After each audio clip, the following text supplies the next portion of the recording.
बिस्मिल्लाहिर्रहमानिर्रहीम। सामीन कराम, गुस्से से निजात के लिए, गुस्से से बचने के लिए बेहतरीन कुरानी अमल आपकी खिदमत में पेश करने की सआदत हासिल करते हैं। वो लोग जिनको ज़्यादा गुस्सा आता है, कंट्रोल नहीं कर पाते, मिसबिहेव करते हैं, बेहुरमती करते हैं, सबके सामने गालियाँ देते हैं, इंशाअल्लाह इस अमल की बरकत से इन तमाम कैफियत से निजात हासिल कर लेंगे।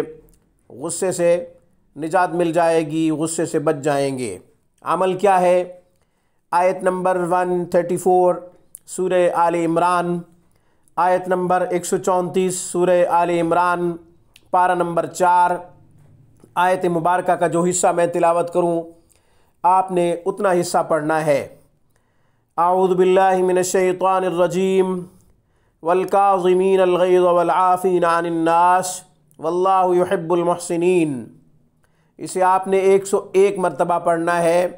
इशा के बाद पढ़ लें, फजर की नमाज़ के बाद पढ़ लें, या फिर मगरिब की नमाज़ के बाद पढ़ लें। दिन में एक दफ़ा पढ़ लिया करें, फिर इसे पानी पे दम करके पी लिया करें। 101 मरतबा पढ़ने के बाद पानी पे फूंक मारें और वो पानी पी लें। 21 दिन तक ये अमल करें, इंशाअल्लाह गुस्से पे कंट्रोल हो जाएगा, गुस्से से निजात मिल जाएगी, गुस्से से आप महफूज हो जाएंगे। आज की वीडियो में बस इतना ही। रूहानी परवाज़ को सब्सक्राइब कीजिए। हमारी तमाम वीडियोस की अपडेट हासिल करने के लिए घंटी के बटन को दबा दीजिए। अस्सलामु अलैकुम वरहमतुल्लाहि वबरकातुहू।